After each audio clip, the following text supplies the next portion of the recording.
badly scammed by a rental website, and on Monday morning I get to know that the property is already sold out to someone else. My deposit wasn't returned back to me. I had to call them every single day for a month to get my refund back.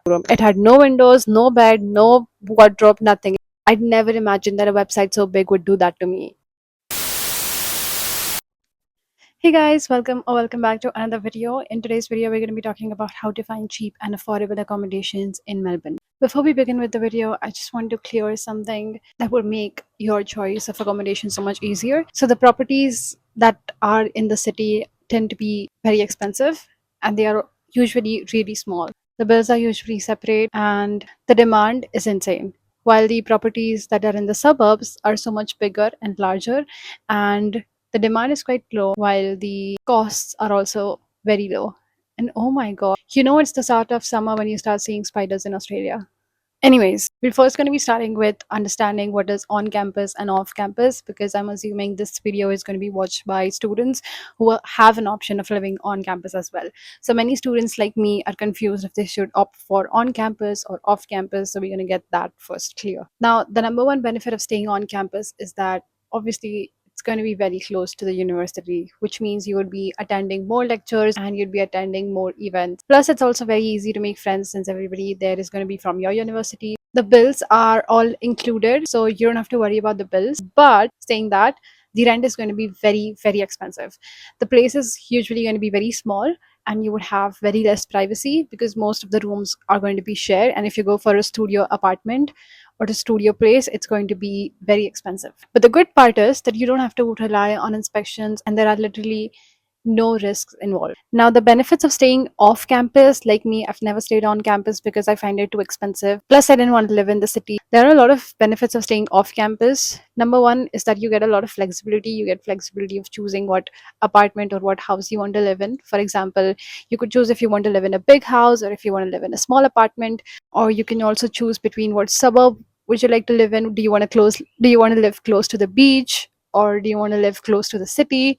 So you get a lot of flexibility in that terms. Another important factor, which was one of the most important factors for me, was that I really wanted a big place, like a huge house. Not like a very huge house, but I don't like the spaces that are in the city. Yeah, I just find it too small. So I always wanted to live in like a big house or a big apartment. Now, the disadvantages of staying off campus is that firstly, it's going to be very risky. So I would highly recommend you to do an inspection. And doing an inspection doesn't guarantee that it's going to be a safe or a risk-free place. So yes, it's going to be very risky. Plus, the second advantage that I have witnessed is that most agencies or most rental websites would prefer families over students. So for you to get your place, or especially if it's your first place, it's going to be very hard. If it's your first place, if it's your first time in Australia, I would suggest you to go with a student accommodation. That's so much easier to get, and plus you have a rental history, and once you like build your rental history up to 6 or up to 12 months, you could then move out and you could find another place. Now, before we begin with the video, I want to thank today's partner, that is Amber. I've partnered with Amber before, and the reason I'm partnering with them again for especially this video is that because I highly recommend you to go through a student accommodation. That's the number one mistake that I made when I came to Australia. So if you are an international student, if you're coming to Melbourne for the very first time, I would highly, highly suggest you to go through Amber. It's so much safer, it's so much reliable. Plus, when you come here for the first time, you don't understand most of the things, like how things work here. For example, you don't know how to find accommodation, or you don't know how to write the applications, or you don't have any rental history, you don't have any employability history, you don't have any references as well. So in that terms, it becomes very hard to find your first accommodation, and Amber plays an important role here because it does everything for you. It would show you verified student properties, it would help you to compare them, it would also help you to understand the contracts, the deposits, and they will also guide you through the paperwork, and they would ensure that everything happens smoothly. All the rooms that are listed on Amber are all student friendly and they're all verified, so they're very risk free. So you don't have to worry about any scams or any fake listings or any of that shit. And another best part is that students who book through Amber get massive discounts through Amber's partners tie up. This includes discount on airport pickup services, international flights, money transfers, and a lot of student essentials. So, if you're moving to Australia, if you're coming here for the first time, I would highly recommend you to go through Amber. You could check out the link in the description down below. Moving on, what are some other options to find cheap and affordable accommodation? Number one is rental websites like real estate and domain.com. Now, I'm sure if you've already done your research or if you're already in the process of finding your accommodation, you must have come across these two rental websites because these are the biggest rental websites in Australia. You will find apartments, townhouses, and all sort of houses on these websites. But reality check, what I have witnessed is that these rental websites would usually prefer families over students. I mean, I've seen my friends getting apartments and places from these websites, but you would have to apply to at least 50 places to get one because these are highly competitive, and as I said, they prefer families over students. Now the application process is quite easy. You just have to visit the website, you have to search your budget, you have to search the suburb, and then you have to start with the application form. And then now the application form, I know it sounds very easy, but it's very complicated. You would have to put in all of your identification documents like your passport, your visa, your COE, your offer letter, and all of those things, even your student ID card. And then they would ask for the financial documents where you would put in anything that supports your finance or anything that confirms how you are going to pay your rent. If it's your part time job, if it's your casual job, if it's your educational loan, if it's your savings from India, any sort of thing. Next is your rental history. So if you're coming to Australia for the first time, again, obviously you won't have any rental history, and in that case it becomes difficult to get your first place through such rental websites because they demand strong and positive rental history, but you could still give it a try. Now the rental websites are very safe, but again they're very competitive.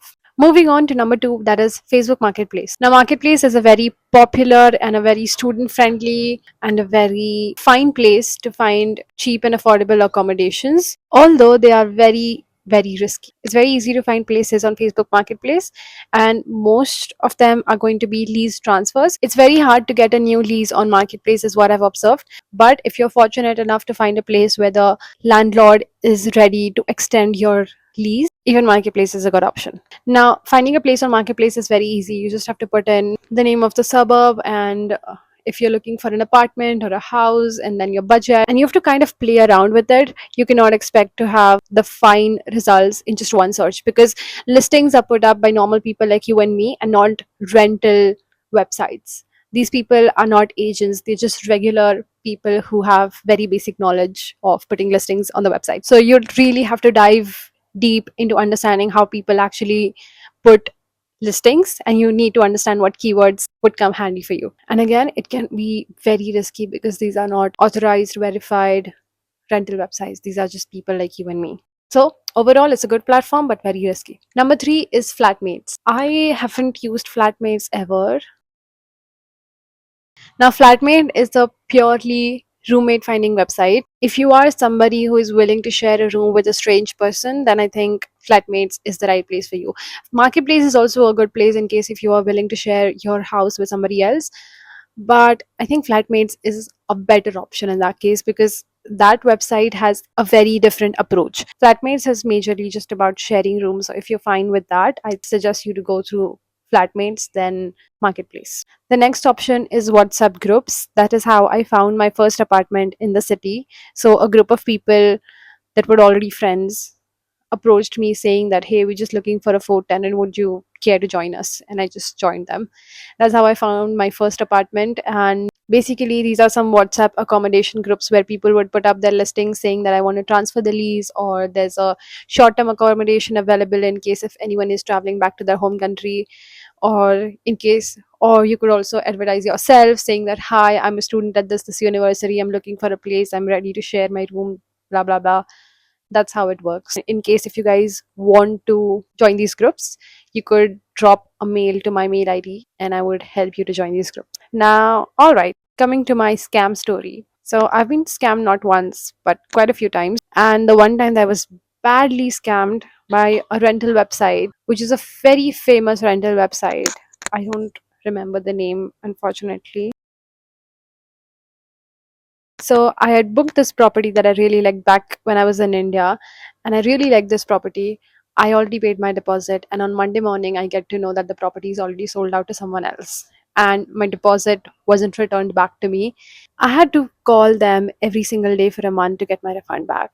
I'd never imagined that a website so big would do that to me. And they kept forcing me to find another property through their website so that they could just transfer the deposit money into the new property. But I didn't like anything on that website. And after being scammed once and after being betrayed once, who would want to continue on the same site? Another incident is when I had booked this property. I was almost about to book this room that I really liked back when I was in India. And because I'd been scammed once, I had sent my friend for an inspection. And turns out all the pictures that she'd been sending me about the room that which she was trying to sell me, it was a storeroom. It was smaller than a storeroom. It had no windows, no bed, no wardrobe, nothing. There are scammers everywhere, literally everywhere.